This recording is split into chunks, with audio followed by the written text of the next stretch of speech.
Ayon ho dito sa mga environmental at fishermen's group, mga grupo ng mga environmentalist at mga mangingisda, sila'y tutol sa proyekto na yan sa Manila Bay. At sinasabi nila ito'y magpapalala lang diyan po sa paglubha nitong pagdumi dyan sa Manila Bay, mga kaibigan. Ayon ho sa Greenpeace Philippines, ito yung watchdog na mga environmentalist, na mga nagmamalasakit sa ating kalikasan. Sinasabi nila na sayang lang ang pera dahil sa backwash, tatangayin niyang synthetic na buhangin na yan, yung falsipikadong buhangin na yan, patungo sa dagat. Unti-unti lang din tatangayin yan. Mawawash out lang din yan. Backwash. Habang itong mga mangingisda ng grupong Pamalakaya ay kinukundina yan para kunyari merong paglilinis na ginawa sa Manila Bay. Hindi naman paglilinis yan, pagdudumi lalo yan. Siyempre, tatangayin yan doon. Di pati yung mga iba pang nabubuhay na laman dagat, pipinsalain yan. Mga kaibigan. At maraming nilabag na batas. Ayon po sa Oceana Philippines, ito'y grupo rin ng mga environmentalist. Nilabag daw yung mga pambansang batas, national laws, na sa ecological and heritage conservation.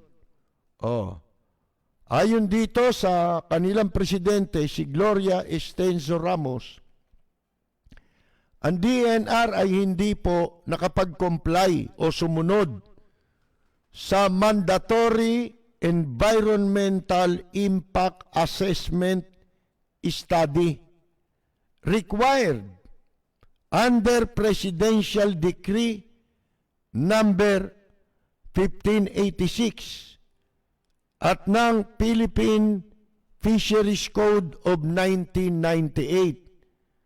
Itong dalawang batas na ito ay nire-require ang malaliman at malawakang assessment sa posibleng epekto ng anumang proyekto na makapapipinsala sa environment, sa ating pong kalikasan and surrounding communities, pati na sa komunidad sa paligid nito. Kasama na rito yung expansion or rehabilitation of specific areas.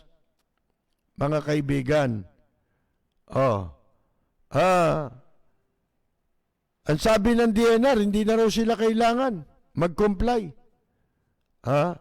Sabi, beach nourishment daw to. Nourishment ba yan? Papatayin mo yung dagat? Nourishment?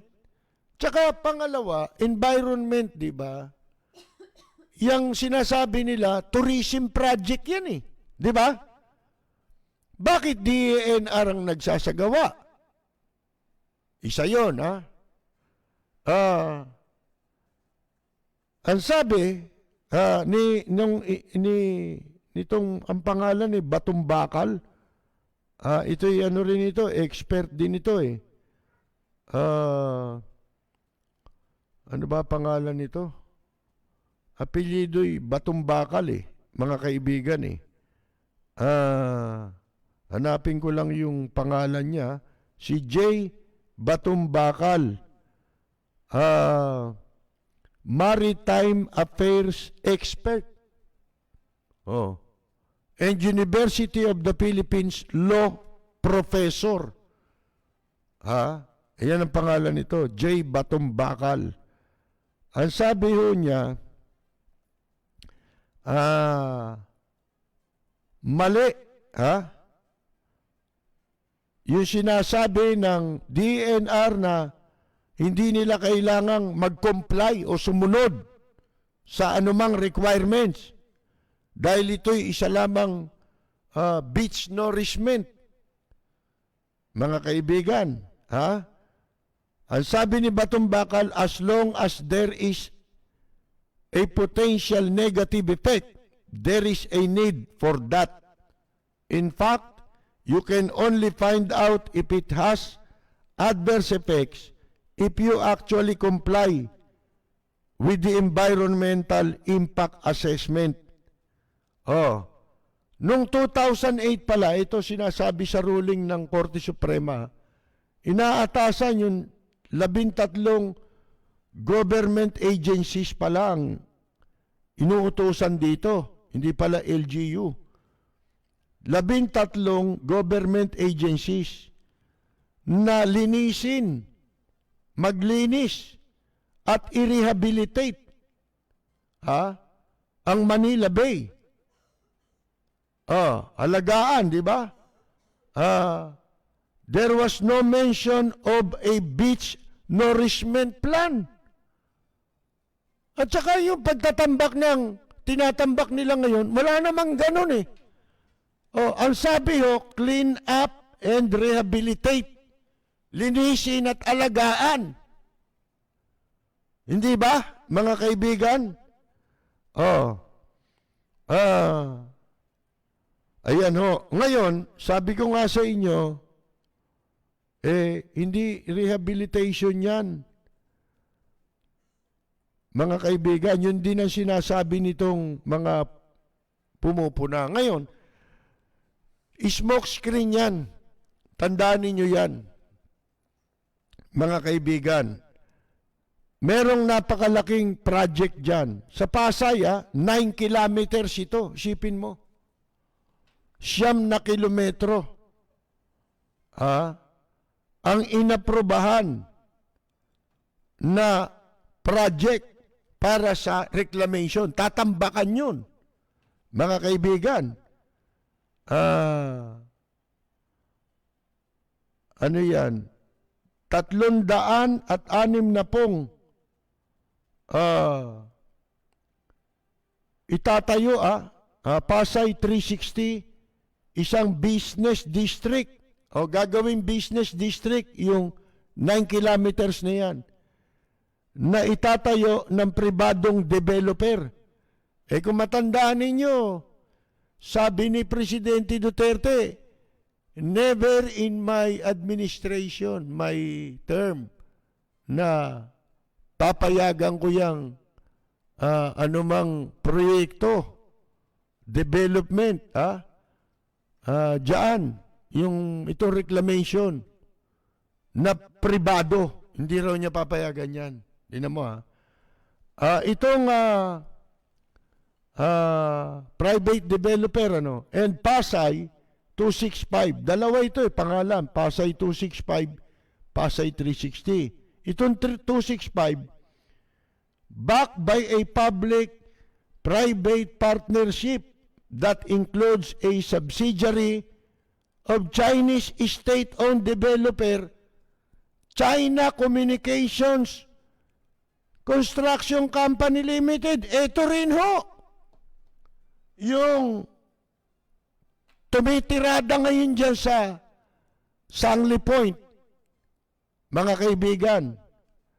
Di ba? Ito'y matagal na ito, Itong information na ito na nakuha natin sa internet, mga kaibigan, matagal na ito. Sipin mo, matagal na nilang kausap ito. May status of reclamation projects, interagency meeting on reclamation projects, 17 May 2018. May kuha ng litrato Ayon no doon sa isang opisyal ng Pasay, itong Madrona, sa Pasay City Legal Office, the municipality has complied with all the requirements by the Department of Environment and Natural Resources in the issuance of Environmental Compliance Certificate. No objection pa raw. Ito, isa sa mga magtatayo, itong SM Prime Holdings ay noong December 2019, itong balitang ito lumabas, pinayagan na yung 360 hectare reclamation project nila sa Pasay ng SM, in line with its plan to build a new central business district along the Manila Bay area. Binigyan na sila ng Pasay City ng notice to proceed. Ibig sabihin, naglagay na ito ng kwarta. Nakatanggap na ng kwarta ito. Kaya, huwag kayo masyadong yan pa nga, maliit pa nga yan eh. Tuloy-tuloy yan. Tuloy-tuloy na yan, mga kaibigan. Tandaan ninyo. Sabi ko nga ito'y, lang ito eh, smoke screen yan. O pasakalye. Kumbaga sa kanta, pasakalye lang yan. Isipin mo, 500 meters lang yan. May karugtong pa yan eh. May phase 1 yan. Kung tawagin nila, phase 1. Meron pang phase 2 yan. Hanggang yan niya sa Philippine Navy. Diba? Yan yung dagat eh. Mga kaibigan eh. Sisirain nila ang ating dagat. Dapat yan linisin. Hindi ba? Natambakan mo. Marumi rin yan. Bakit? Lahat ng dumi dyan pupunta eh. Galing sa Maynila, Pasay, Parañaque, Navotas. Lahat ng nasa coastline. Pinagmumula ng basura yan. Ng dumi. Saan ba lahat tumatapon ng drainage niyan? Hindi ba papunta lahat sa Manila Bay? At kung matandaan ninyo, nung pag-upo nila dyan sa DNR, di ba? Pinagtatakot lahat ng establishment dyan. Di ba? Binigyan ng ultimatum. Ano-ano? Bakit bukas? Di ba? Nabuksan lahat eh. Mga kaibigan eh. Dahil sila raw lahat nagtatapon daw dun sa Manila Bay.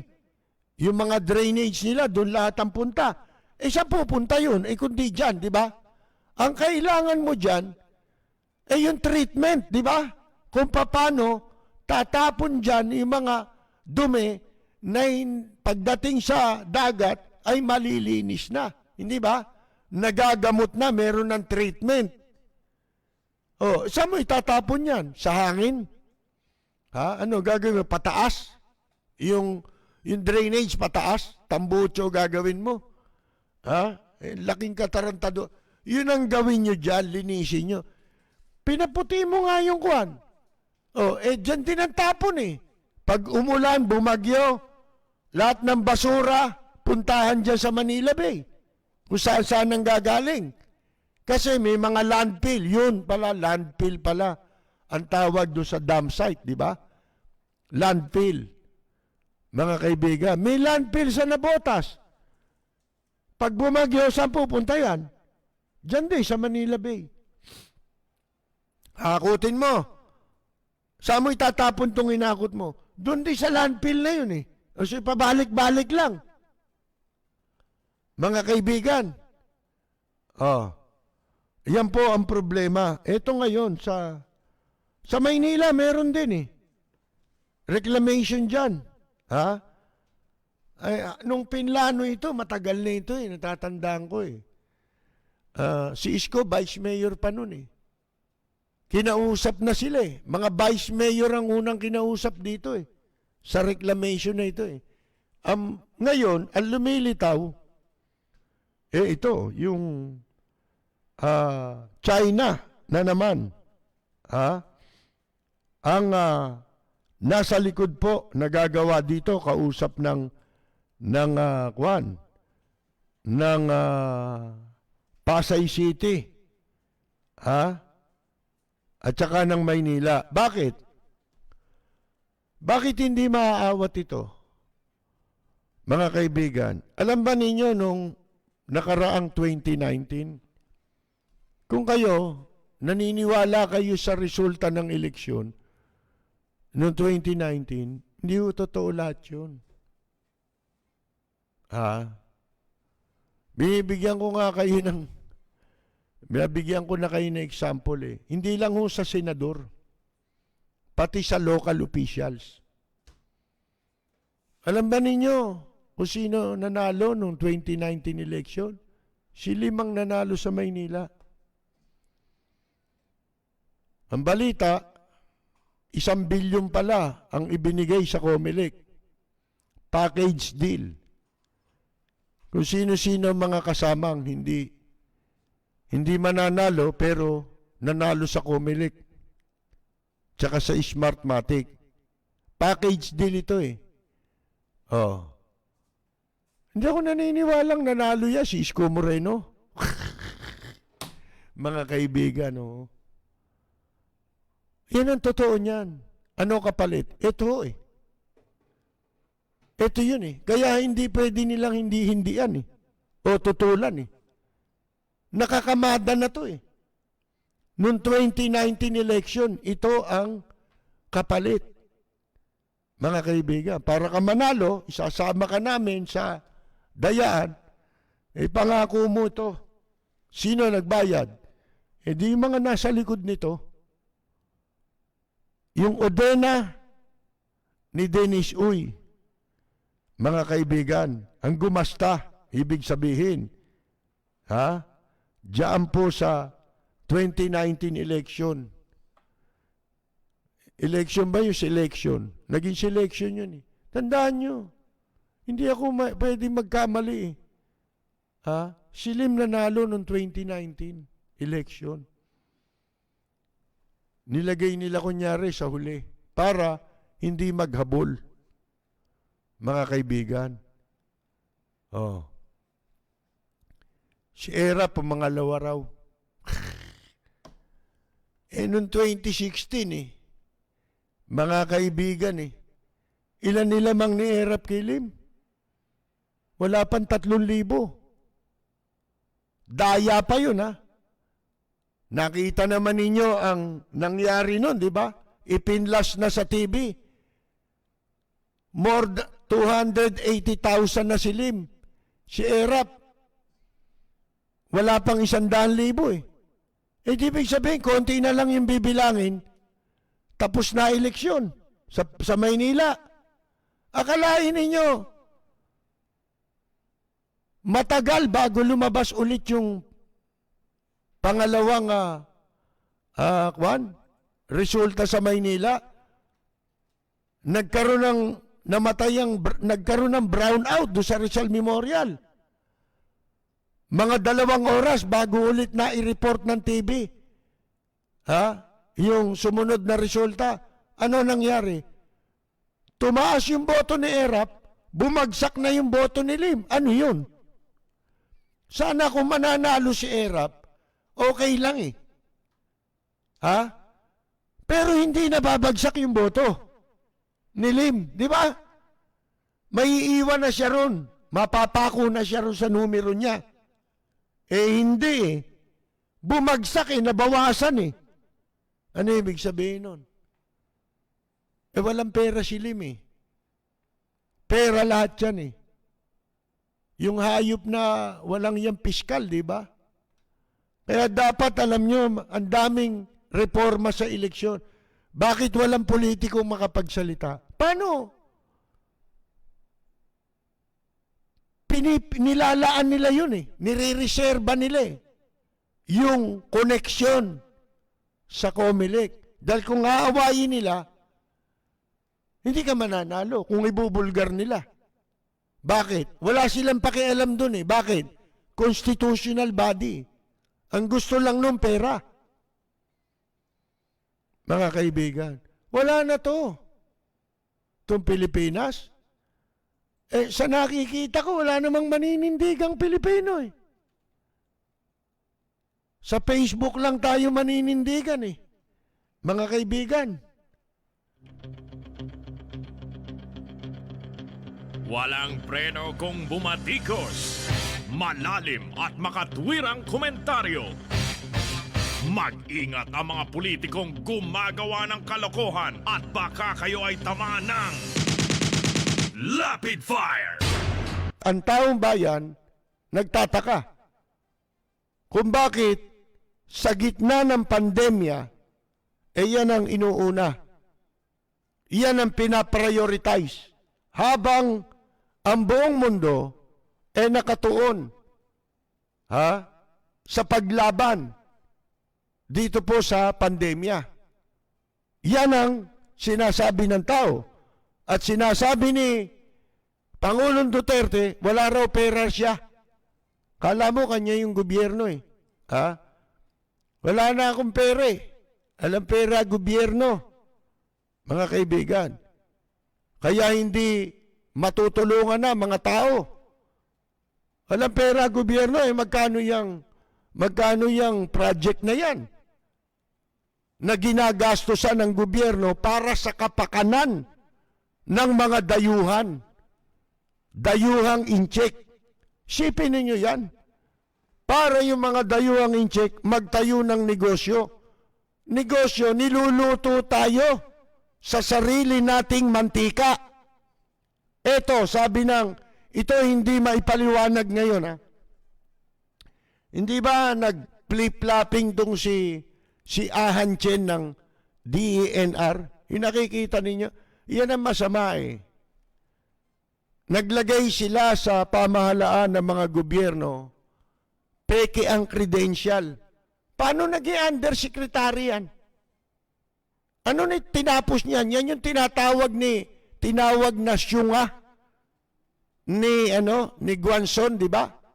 Yung mayabang na commissioner din ng COMELEC na babae. Tinawag niya syunga. Ano sabi niyan? Hindi nakatapos ako, ganito lang Sa PUP ba? Ang sabi ko, bakit hindi nyo tanong kung kailan siya nagtapos? Di ba? Wala naman tinapos yan Ang tinapos lang niya, kumain Mga kaibigan alin? May credential pinapakita? Sa recto lang pinagawa yun Mga kaibigan yan ang hirap. Pangalawa, hindi kasi, alam nyo, talagang notorious na tong gobyerno Talagang pinipili nito mga walang hiya. Mas gusto nila may kaso na ganyan, pag nanakaw. Kaya yun ang nilalagay nila. Basta masiba ka sa pera, nalaman nila, masiba ka sa pera, nag-apply ka ng trabaho sa kanila, tatanggapin ka.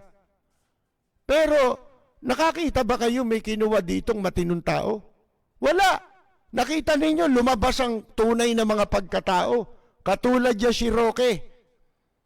Nung araw, nagpapanggap na tagapagtanggol ng mga ng mga inabuso, nilabagang karapatang pantao. Ngayon, mga kaibigan, makapalang muka at nagagawa nila yun At the same time, kapalan ang pagmumukha nila. Di ba, suportado nila ito? Walang preno kung bumatikos. Malalim at makatwirang komentaryo. Mag-ingat ang mga politikong gumagawa ng kalokohan at baka kayo ay tamaan ng Rapid Fire! June Gases, nasa Guam. Siya? Dating lead vocalist ng Abracadabra. Si Walden Kihan Berry sa Guam, Benji Rebueno Jr. Ano yan? Sila yung may-ari ng himpilan. Doon nagsimula si Noli de Castro sa kanila, sa kanyang nanay. Tagabasa ng sulat. Si Abe Aguilar, si Emmanuel Inigo, Romualdo Pascual ng Las Vegas, Angelito Pangan, Jomer Jorge Agtang, Joe Narciso Llanera, Linda Malabanan, Napoleon Gasga Puliero, Yet Guevara, Ariel D. Cabawatan, Los Unidos Joventeus, Jerby Ikban, ano kaya niya si Mr. June Ikban, dating sa Manila Bulletin. Acting press secretary to, di ba? Kamag-anak niya kaya, sigurado yun. Konti lang naman ang Ikban Ricardo Macapagal, Joport Embate, Ed Arcangel Tamayo, si Elsa Joneda, si Art Diaz, Gerard Bogarin, Efren Perey, Niyala Onalokse. Ang hirap naman ang pangalan nun. Mikey Mike. Si Wilma Aquino. Karina B. Hernandez. Norberto Trias. Kamag-anak kaya ni Karina si Amado B. Hernandez? Si Ding Lorenzo, Mar Mangalos Lansangan, Pris Joe Lapis ng Los Baños, Laguna, si Don Filimon Enjape, Celso Paglingayen Aguilar, Jerry Juni, Luz Bimin Romana, Ricky Valero, isang basketball player po UST. Si Cyril Belen, Mamerto Lawrence, Wilfredo Soriano, Nelson Beblañas. Ano kaya masasabi nga pala ni Eli Soriano, Eling Kuyukot Soriano dito kay Ahan Chen? Tanga! Inutil! Talantado! Iyon. Sa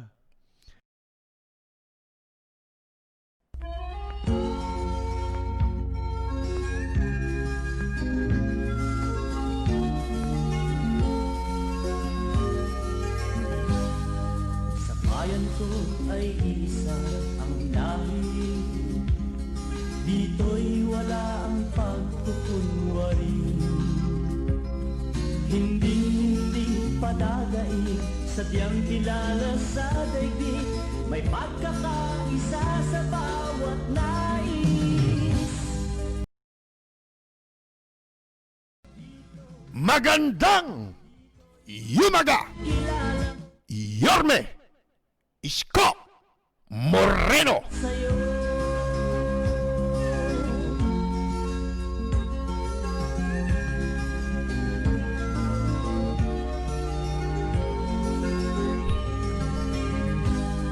ang bayan ko'y punong-puno ng yaman, bakit ito'y kailangan pang iwanan?